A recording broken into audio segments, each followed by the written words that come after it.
shimmery film. Mm-hmm. The time my sister and I saw the horses, it was a gray-skied twilight, but warm because there had been a February thaw that day. She picked me up after her band practice, and I teased her to stop at the park, even though we had things to do, homework and getting supper ready for my father. So we turned right instead of left and walked into the park through a ring of old oak trees. It began to drizzle, raining lightly on the swings and the slides, and I thought my sister would head for home. Instead, she took my hand in one hand and swung her flute case in the other. "The horses are asleep," she said in a whisper. I smiled, because that was something our mother used to say, that the carousel horses slept all winter and woke in the spring. But ours had been broken a long time. We heard the raindrops striking the metal slides. The canvas over the carousel pavilion flapped in the wind, and we heard a strange sound, a long whinnying noise. We hurried closer to the carousel and pulled the white, heavy canvas aside. Inside, the carousel horses were moving around, clapping their hooves as alive as my sister or me. Their harnesses chimed like Christmas bells. I recognized my favorite horse right away, the silvery gray mare. Whenever I rode the carousel, I raced for that mare. I knew everything about her by heart, her red and yellow jeweled saddle and gold tassels. I jumped on her back the way I had 100 times before. "Wait!" my sister called to me, but we were off. My sister climbed on a black and white striped zebra and rode after us. The mare broke into a run as soon as she reached the air. We circled the bandshell and raced between swings.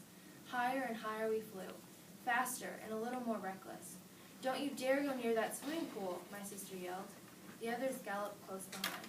They threw back their heads and snorted white clouds of breath. The big white lippy zanners leapt back and forth over the empty swimming pool, their backs gleaming like snowy mountains. All of the horses ran harder and wilder. One stallion kicked over a park bench, another knocking it backward to the ground. Another sent a trash can spinning dizzily through the air.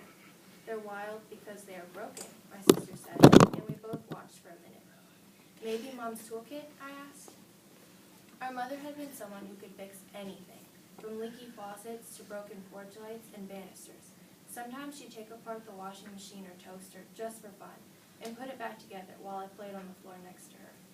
Mom's rare toolbox was still kept out in the garage, along with her bicycle and some of her old clothes. "I'll go," I said quickly. "We'll all go," my sister said. It was raining harder. The horses ran separately now, cantering down the side streets to our house, a few blocks away. I sprinted to the back of the garage and found the toolbox. It was covered with dust, but the tools inside were still shiny. "Take good care of your tools," my mother had said, "and they'll take good care of you." Lightning flashed close by.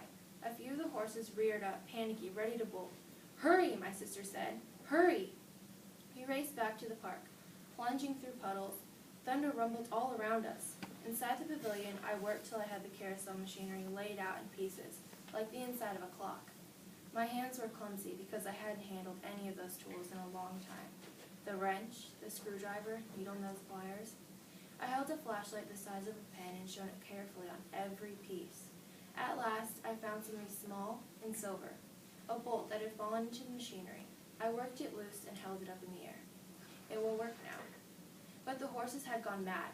They ran wild from one swing set to the other, crashed into the wired fence. Two spotted ponies began to fight over a paper bag filled with leftover lunch food, slashing at each other through the air.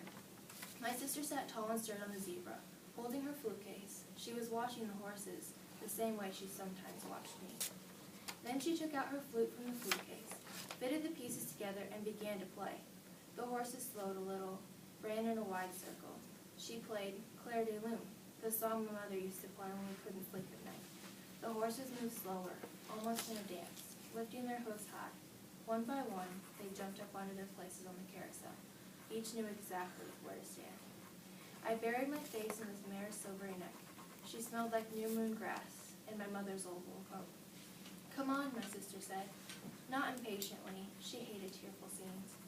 My father's car was pulling into the driveway, just as we reached the house. He got out looking tired and worried, pushing the wet hair back from his forehead. "What were your girls doing out so late?" he asked.